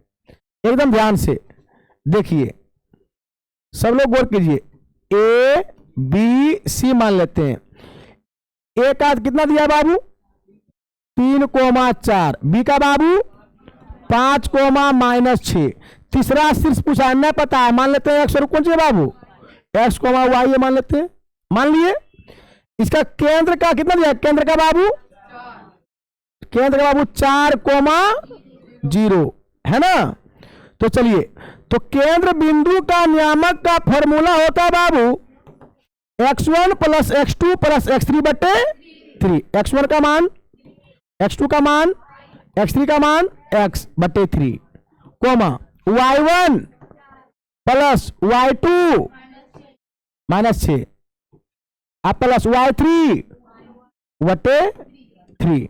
ध्यान से देखो बाबू, जब इस पर आया ना तो इसका पहलका के बराबर और अंत वाला के बराबर, तो 4 बराबर क्या हो जाएगा 5 3 8 + x/3, और उधर बाबू 0 बराबर क्या हो जाएगा, 4 में छोटेगा -2 + y/3, बट्टा वाला 4 3 12 +8 इधर आ घटेगा -8, 12 में 8 गया 4, x का मान सर कहां है, ऑप्शन नंबर बी में, है ना। आपका ऑप्शन नंबर क्या होगा बाबू बी, नहीं होगा बी।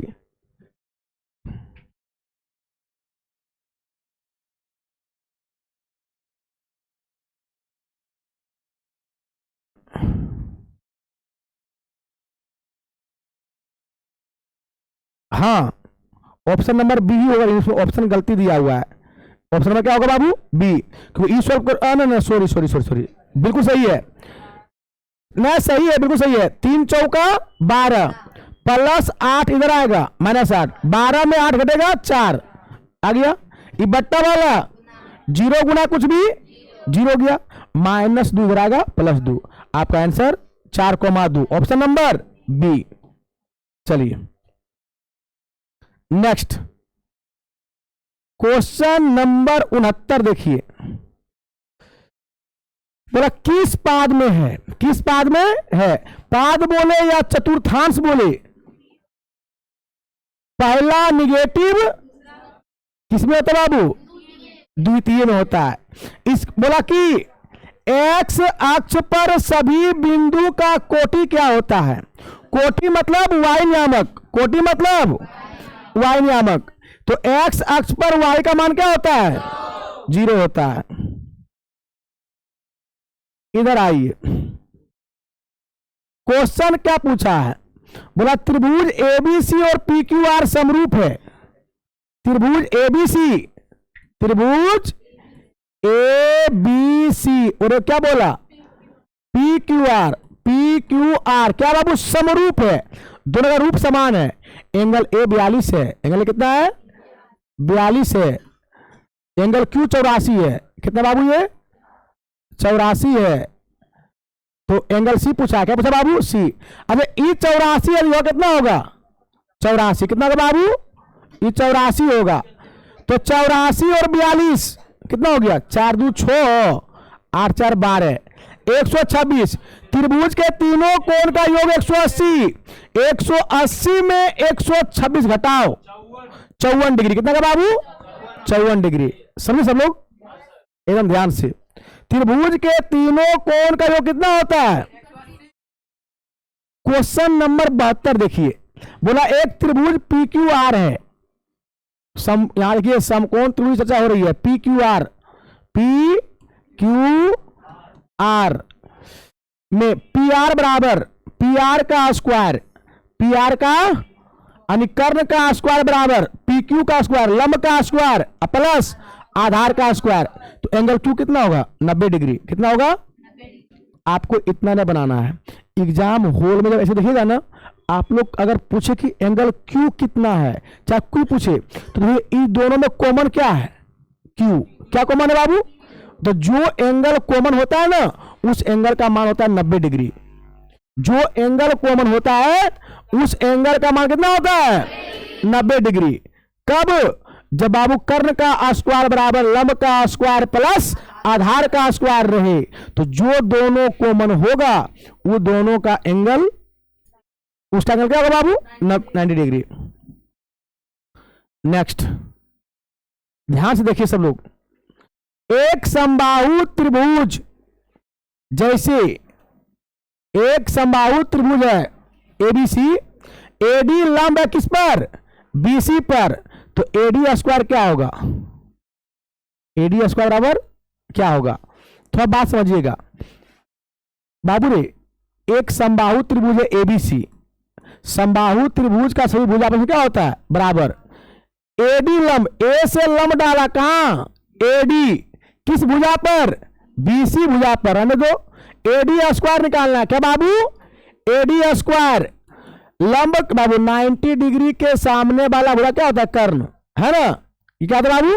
ये आपका कर्ण हो गया, ये आपका लंब हो गया, ये क्या हुआ? आधार।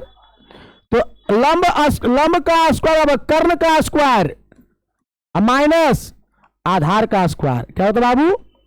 ना जी, लंब का स्क्वायर बराबर कर्ण का स्क्वायर माइनस आधार का स्क्वायर। अब एसी स्क्वायर माइनस क्या है?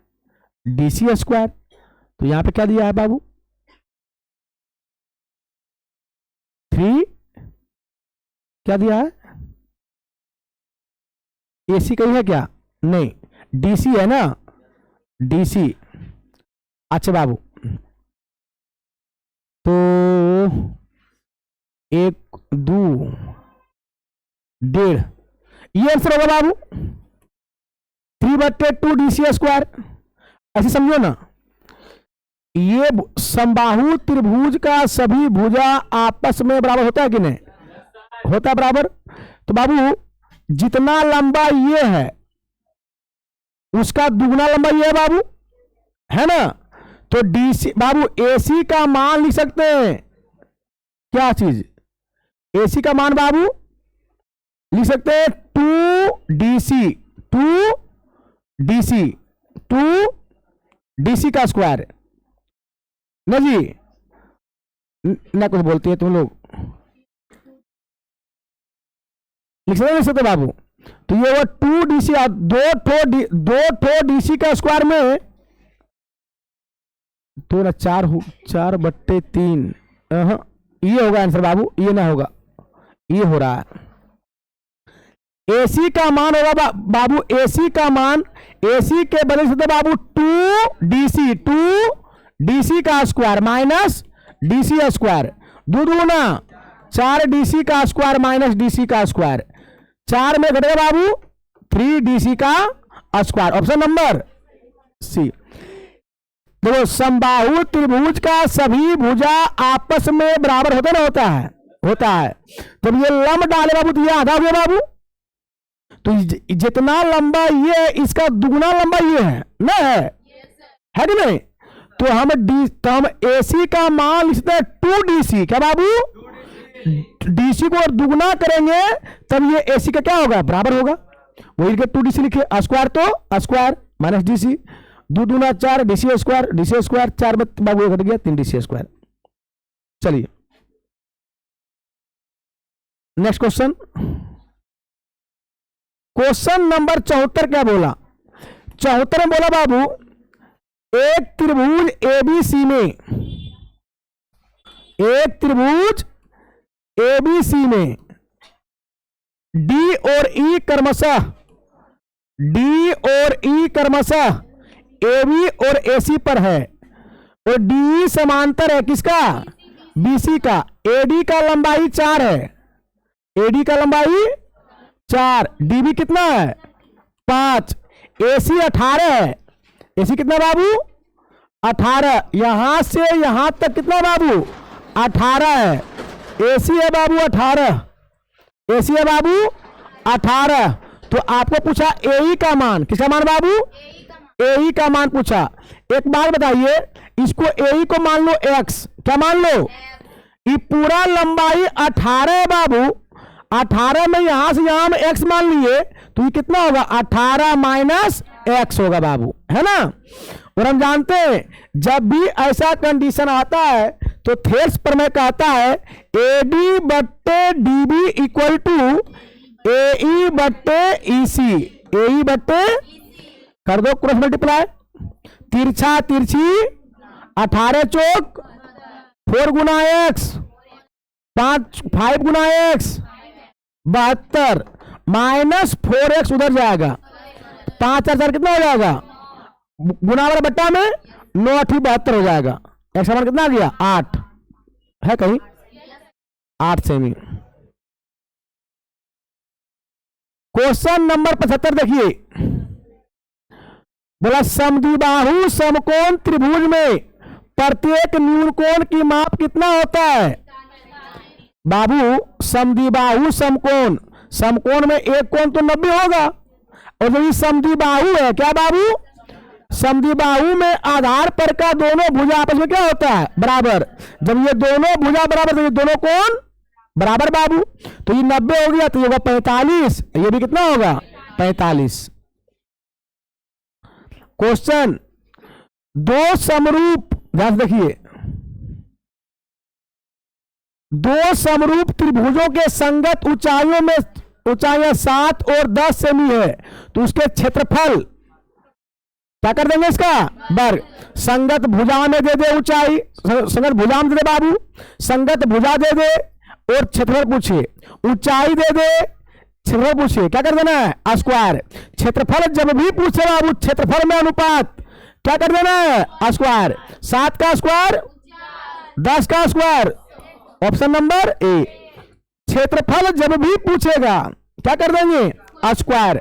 अगर क्षेत्रफल दे दे और भुजा पूछे, चाहे ऊंचाई पूछे, तो क्या कर देंगे? वर्गमूल। क्या कर देंगे? मान लो क्षेत्रफल था 49:100 और भुजा पूछता, कर दो वर्गमूल। 49 का वर्गमूल 7, 100 का वर्गमूल 10, उल्टा एकदम। भुजा दे दे, ऊंचाई दे दे, माध्यिका दे दे और क्षेत्रफल पूछे, आपको केवल स्क्वायर कर देना है। क्या कर देना है? स्क्वायर। लेकिन अगर छोड़ दीजिए, अगर क्षेत्रफल दे दे, क्या दे दे बाबू? अगर क्षेत्रफल दे दे और भुजा पूछे, चाहे ऊंचाई पूछे, चाहे माध्यिका पूछे, तो क्या कर देंगे? वर्गमूल। क्या कर देंगे? वर्गमूल। क्वेश्चन नंबर 77, 77 बोला है बाबू, क्या बोला है? 4.5 सेमी त्रिज्या वाले वृत्त पर खींची गई दो समांतर रेखाओं के बीच की दूरी होगी, तेरी जात के, 4.5 सेमी त्रिज्या वाले वृत्त पर खींची गई दो समांतर स्पर्श, समांतर से रेखा बाबू, समांतर है, अरे 9 सेमी होगा तो नहीं होगा। ध्यान रखना सब, कैसे फंसाता है इसको। एगो वृत्त है, वृत्त के त्रिज्या कितना है? 4.5। कितना बाबू? 4.5। तो इधर तो 4.5 होगा बाबू, 4.5। और आसपास रेखा यहां है, यहां है, समांतर है ना बाबू। तो बोला दोनों आसपास रेखा के बीच की दूरी 4.5 प्लस 4.5 बराबर 9। कितना? हाँ, ये तो तरह के, और ये भी कर तू। हाँ रे, इधर आइए। बोला किसी बाह्य बिंदु से वृत्त पर खींची गई स्पर्श रेखा, किसी बाह्य बिंदु से वृत्त पर कितनी स्पर्श रेखाएं खींची जा सकती है? बाबू, बाबू रे, किसी बाह्य बिंदु से वृत्त पर कितनी स्पर्श रेखाएं खींची जा, तो दो होगा आंसर। कितना आंसर होगा? दो। देखो ये वृत्त है, किसी बाहरी बिंदु से वृत्त पर कितना स्पर्श रेखा खींच सकते हैं? दो। कितना बाबू? दो। किसी बाहरी बिंदु से वृत्त पर दो स्पर्श रेखा खींची जा सकती है। और आज देखिए, दोनों स्पर्श रेखा की लंबाई आपस में बराबर होगी। अगर ई देगा 10 तो ई भी कितना होगा? ई देगा 5 तो ई भी कितना होगा? ई देगा 20 तो ई भी कितना होगा? 20। क्या अगर बोलेगा कि एक वृत्त से होकर कितना स्पर्श रेखा खींची जा सकती है, तो वृत्त पर अनंत बिंदुएं होती है, तो अनंत आंसर हो जाएगा। बस समझे? हाँ। क्वेश्चन है बाबू 79 नंबर, ध्यान से देखिए। बोला ओ केंद्र वाले एक वृत्त है। अच्छी बात है, ओ केंद्र वाला है तो ठीक बात है, हम भी जान गए। वृत्त पर पीए और पीबी दो स्पर्श रेखा है। एक स्पर्श रेखा का नाम कौन सी है? पीए, और एक का नाम कौन सी है? पीबी। ठीक इस प्रकार है कि ए पीबी 50, ए पीबी कितना है? ये 50 डिग्री है। तो ए ओ बी, ए ओ बी कितना होगा बाबू? ई दोनों कोण का योग 180 डिग्री होता है। ये 50 यदि कितना होगा? 130 नहीं होगा जी? तब नहीं 180 होगा जी। बात समझे? चलिए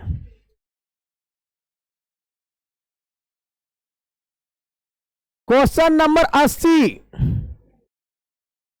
हाँ ठीक, दिए गए आकृति में ओ वृत्त का केंद्र है। ठीक, ए ओ बी 30 है, बहुत बढ़िया। ओ बी ए का मान बताइए। ओ बी ए, ओ बी ए, इसका मान बताना है। अच्छा बाबू एक बात बताओ, केंद्र से परिधि को मिलाने वाली रेखा त्रिज्या, केंद्र से परिधि को मिलाने वाली रेखा त्रिज्या, तो दोनों की लंबाई बराबर बाबू, तो दोनों कोण क्या होगा? बराबर।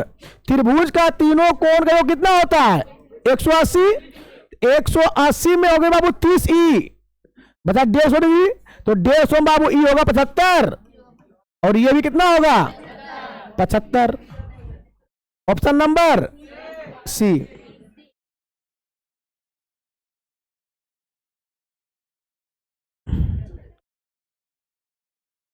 ध्यान से देखिए क्या बोला। बोला 8 सेमी त्रिज्या वाले वृत्त के केंद्र से, 8 सेमी त्रिज्या वाले वृत्त के केंद्र से 17 सेमी दूर स्थित एक बिंदु से वृत्त पर खींची गई स्पर्श रेखा की लंबाई कितना होगा? ये पक्का 15 होगा। सर कैसे होगा सर? त्रिज्या कितना बोला? 8। मान लो वो त्रिज्या है, कितना सेमी हो गया? 8 सेमी बाबू। ओ केंद्र वाला वृत्त है बाबू, केंद्र से 17 सेमी दूर, केंद्र से 17 सेमी दूर, मान लो यहां पर बाबू एक बिंदु पी ले लेते हैं। केंद्र से 17 सेमी दूर स्थित एक बिंदु से वृत्त पर खींची गई स्पर्श रेखा, कौन रेखा? स्पर्श रेखा की लंबाई क्या होगी? स्पर्श रेखा की लंबाई क्या होगी? अच्छा बाबू एक बार बताओ, ये बाबू बन गया समकोण त्रिभुज, यहां पे कोण होता है 90 डिग्री का। बाबू ध्यान से सुनो, कर्ण पता है, आधार पता है, लंब निकल जाएगा। लंब का फॉर्मूला रूट अंडर कर्ण का स्क्वायर माइनस आधार का स्क्वायर। 17 गुणा 17 289, 80 घटा आएगा बाबू 225, वर्गमूल कितना हो जाएगा? 15। 225 का वर्गमूल 15। समझा? आइए नेक्स्ट 82 नंबर।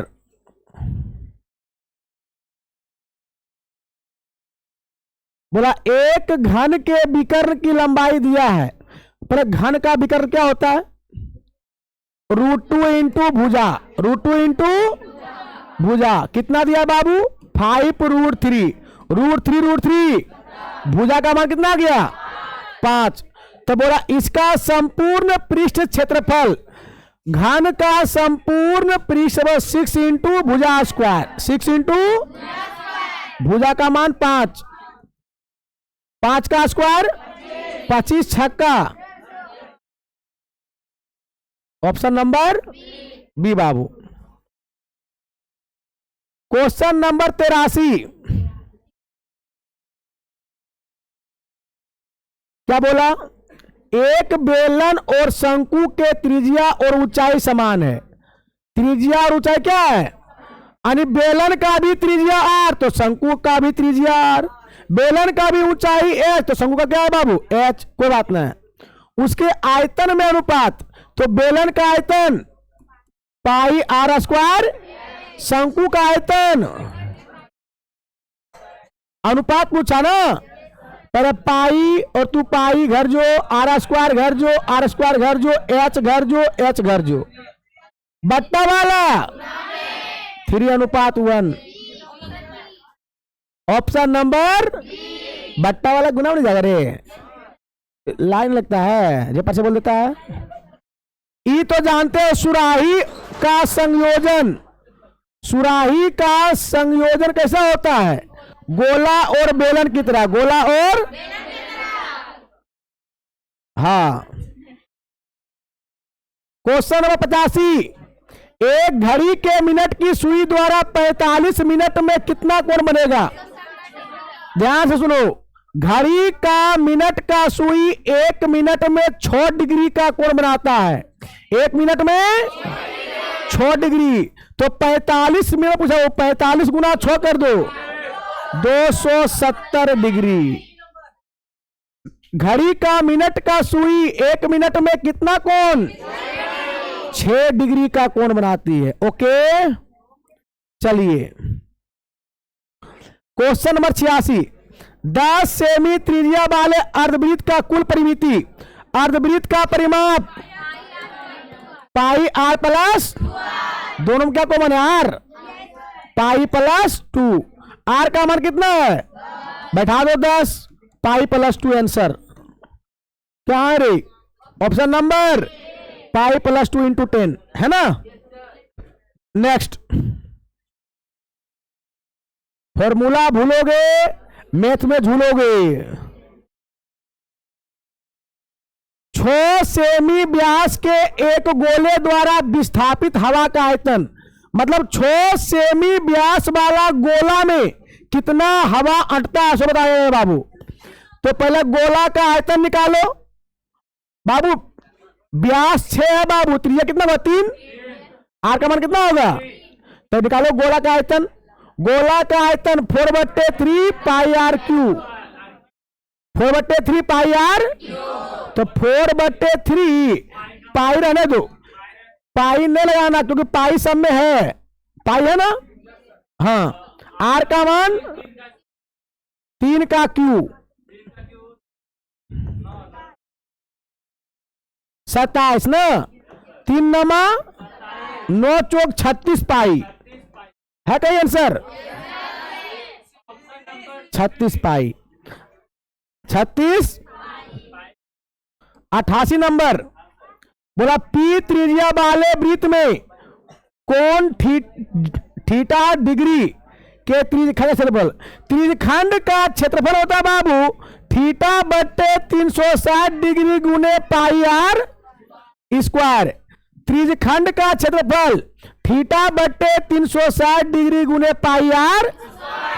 आपका त्रिज्या दिया है p, तो r के जगह बैठा दो p, तो होगा बाबू θ/360 डिग्री गुने पाई p स्क्वायर।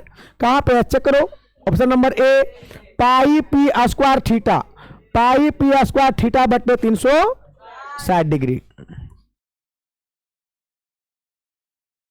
89 नंबर। बोला यदि किसी अर्धगोले का संपूर्ण पृष्ठ क्षेत्रफल 462 है, अर्धगोले का संपूर्ण पृष्ठ क्षेत्रफल 3 पाई 462 है, तो त्रिज्या पूछा है, पाई का मान आर स्क्वायर बराबर 462, आर स्क्वायर 462 बट्टा वाला और गुना वाला काट दो रे। 22 दूनी 44, दो दो 22 से कम 22, 3 सती 21, 7 सती 49, 49 के वर्गमूल 7। Option number B. अरे भैया स्क्वायर हटेगा रूट चढ़ेगा बस 7 आ जाएगा। बोला एक समबाहु त्रिभुज का क्षेत्रफल इतना है तो उसका भुजा कितना है। समबाहु त्रिभुज का क्षेत्रफल का फॉर्मूला √3/4 इंटू भुजा स्क्वायर। इसका मान कितना दिया है 81 √3, √3 ए स्क्वायर बट्टा वाला 81 गुना 4, स्क्वायर हटेगा रूट चढ़ेगा, 81 गुना 4, 9 गुने 2, 9 दूनी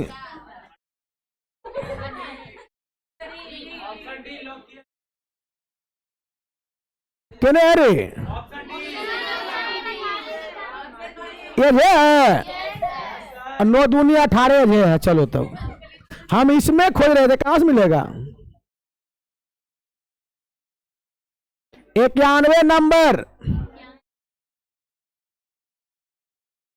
देखो यहां से एक पासा फेंकते हैं तो 6 घटना घटता है, 2 पासा फेंकते हैं तो 36 घटना, 3 पासा फेंकते हैं तो 6 छक 36 छक्का 216।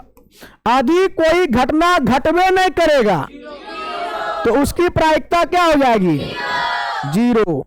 ये सब आना चाहिए, ध्यान से देखिए। एक पासा को एक बार फेंका गया तो अभाज्य संख्या आने की प्रायिकता, ध्यान दो, पासा बाबू 1 2 3 4 5 6, एक पासा को फेंकते हैं तो 6 घटना घटता है। बोला अभाज्य संख्या जो किसी से ना कटे, अभाज्य संख्या क्या गो है, टोटल क्या गो में काट दो, आंसर 1/2।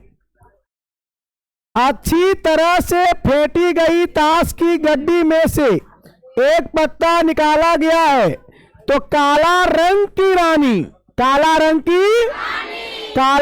की रानी 2 गो, टोटल 52 पत्ता में 1/26। Option number B.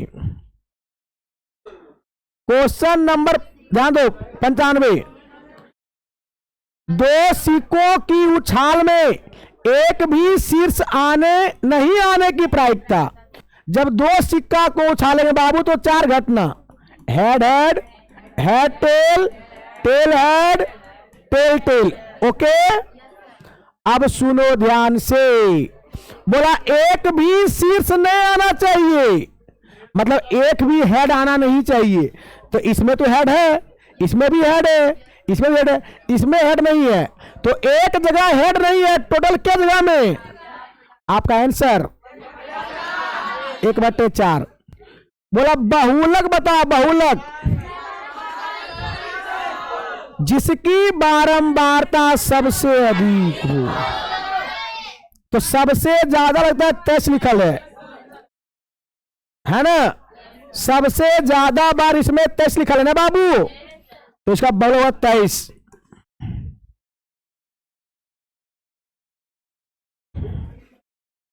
संतानवे नंबर।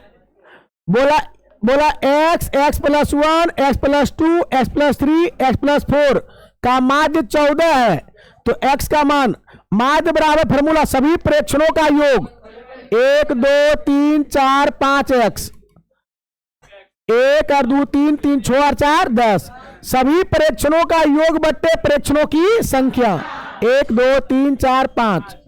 माध्य कितना है 14। 5x + 10 बट्टा वाला 14 25 x बराबर +10 उधर जाके घटेगा 70 में देख रहे हो 60, x का मान 12 पंचे 60।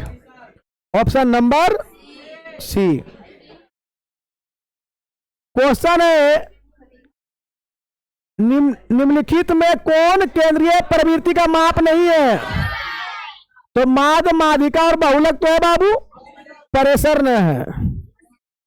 चलिए क्वेश्चन नंबर 99 बोला 8 अभाज्य संख्याओं की माध्यिका, 8 अभाज्य संख्या, प्रथम 8, तो बाबू ध्यान रखना, 2 पहला अभाज्य संख्या 2, 3, 5, 7, 11, 13, 17, 3, 3, 6, 17, 19 ना। तो बाबू ये 8 को पूर गया। इसका माध्यिका पूछा है तो 3 को शुरू छोड़ दो, 3 को अंत छोड़ दो, बीच में क्या बचा? अगर बीच में 2 टर्म आए दोनों को जोड़ के 2 से भाग, 11 + 7 18/2, क्या आंसर होगा? 9। समझे सब लोग? चलिए क्वेश्चन नंबर 100 एक अभी इत्मीनान से मारेंगे ना। लास्ट क्वेश्चन है, निम्नलिखित वितरण के लिए बहुलक वर्ग की उच्च सीमा पूछा है। पहले बहुलक वर्ग बोलते किसको? जिसकी बारंबारता सबसे अधिक हो। तो इसमें बारंबारता सबसे अधिक किसका है? तो ये आपका हो गया बहुलक वर्ग। ये क्या हो गया? ये हो गया बहुलक वर्ग। तो बहुलक वर्ग में पूछा उच्च सीमा, क्या पूछा? उच्च मतलब बड़का मान। तो बड़का मान कितना है? 30। अगर पूछता निम्न सीमा तब क्या होता? निम्न सीमा 20। समझे? चलिए आपका ये मॉडल सेट का सेट 1 कंप्लीट हो गया। आशा करते कि आप लोग समझ गए होंगे ना। चलिए इसी के साथ सबको थैंक यू।